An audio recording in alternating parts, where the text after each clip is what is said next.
ng symbology sa ating mga layers. Symbology means we change the appearance, color, shape ng ating map layers.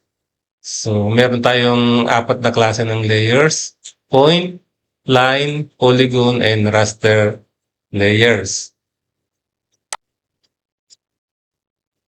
No? So, bago tayo magsimula, tingnan muna natin ano ba yung geometry niya. It is point, line, polygon, and what are the values they want to visualize, like are they categorical or qualitative data or quantitative data, no? O we call it graduated sa QGIS, graduated color, or pseudo color. Pseudo color ay color ramp. Makikita natin mamaya to, usually ginagamit ito sa elevation. Sa point, no, meron tayong categorical and quantitative values ng points. So kapag categorical siya, we just change the colors or shape of individual features or individual rows. Pwede nating tingnan ang kanyang table attributes or attribute table para makita natin yung different categories. And quantitative, for example, population per city. Yung city ay puna or municipality. So mas malaki ang population, mas malaki ang symbol or size ng symbol natin ng point. At mas mababa ang population, mas maliit ang point. And pangatlo, ito yung binary data. Ibig sabihin, it just shows the location of individual features like deep well, pero same category sila. Ang tawag dito ay single symbol. Isa lang ang symbol nila lahat. So that's how we usually symbolize point layers. Next ay line layers naman. Line can have categorical values like road class, primary roads, secondary roads, and municipal roads, or volume ng traffic like dami ng dumadaan.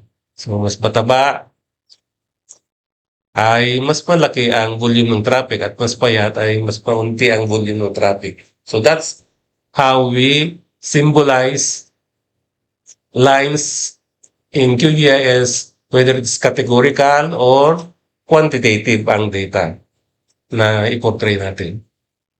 Next ay polygons.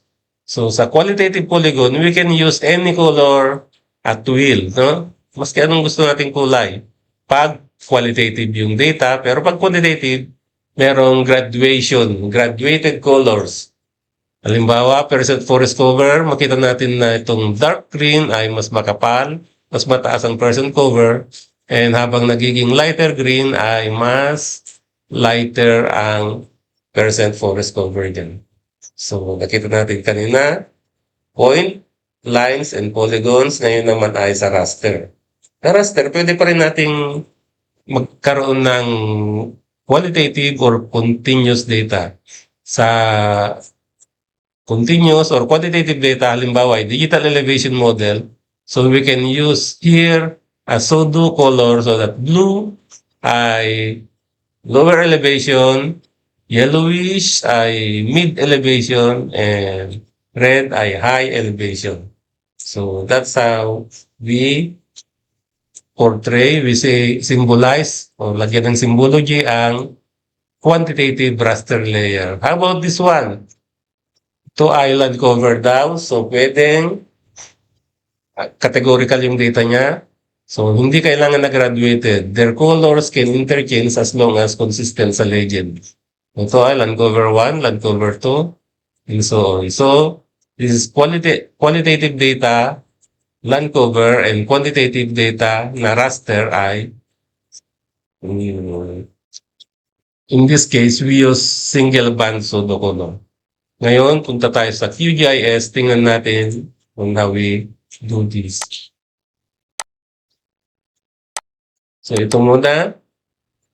Gusto nating lagyan ng fill color, no? Palitan natin ito. Kailangan may fill color siya, outline field. Yan. Apply. Ay, wala siyang fill color. Simple fill. Apply.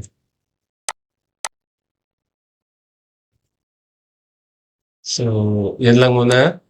Tapos dito sa municipal, no? Lagyan natin ng unit categorize by the field na name to or municipal names, +5. Makita natin dito na bawat munisipyo ay iba-iba ang kulay. Ito naman yung opacity niya. Pag naka 100%, hindi mo makita ang nasa likod.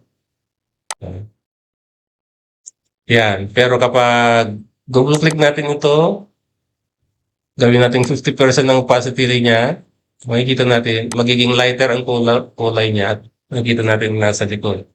That's why, ito ngayon, load natin ng SRTM. No, ito ay digital elevation model ng area natin. So, right-click natin. Properties. Sa properties ay baguhin natin ang kulay into pseudo color. Single band pseudo color and apply. So, yan, may kulay na siya. At dahil 50% lang ang opacity nitong municipal boundary, no? Ay nakikita natin na aninag natin ang nasa likod niya.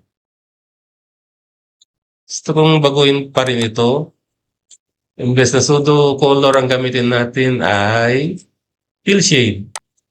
Ano mangyayari pag nag-fill shade tayo? Tingnan nga natin. Apply. Ayun, parang 3D type siya. Naging 3D ang ating mapa.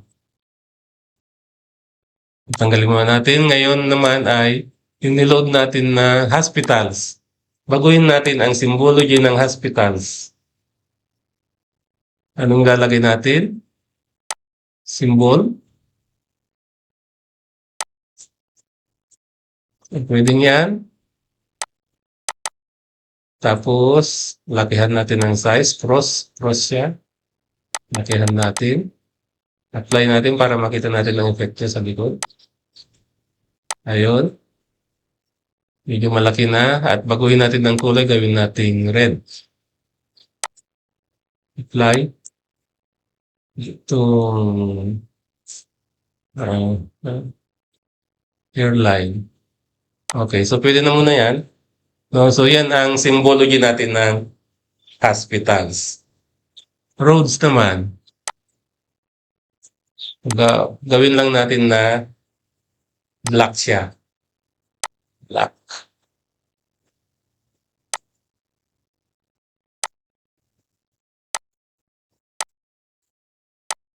Yan. Medyo crowded siya. At ganoon din ang waters. Gawin natin kulay blue. Blue. Blue. Blue na rin to. Ayan. So, pag medyo malabo, i-zoom natin. Like, zoom natin sa kabagan. No?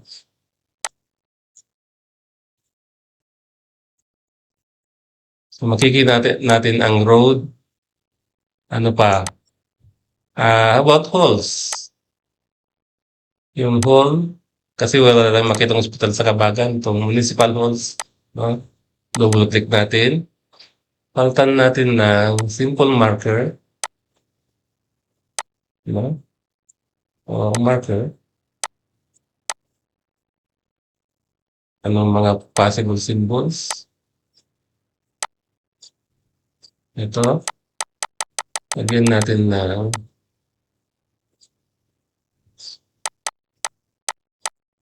star muna. Apply. Okay. Yung makita natin ng halls. Kaso halo-halo nito, municipal hall and barangay hall. Yan. So, balik natin yung Isabel, yung 3D yung SRTM. So makikita natin dito na habang zoom natin sa Isabela, makikita natin yung shadow effect ng terrain.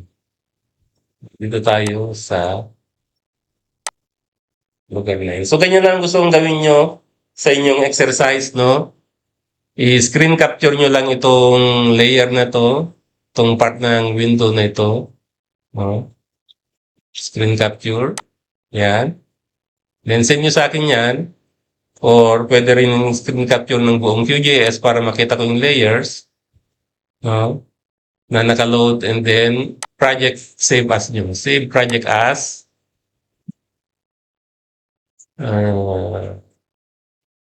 exercise 1. Ayun, save na. And send nyo lang sa akin yan, ang screen capture at project file ng QGIS.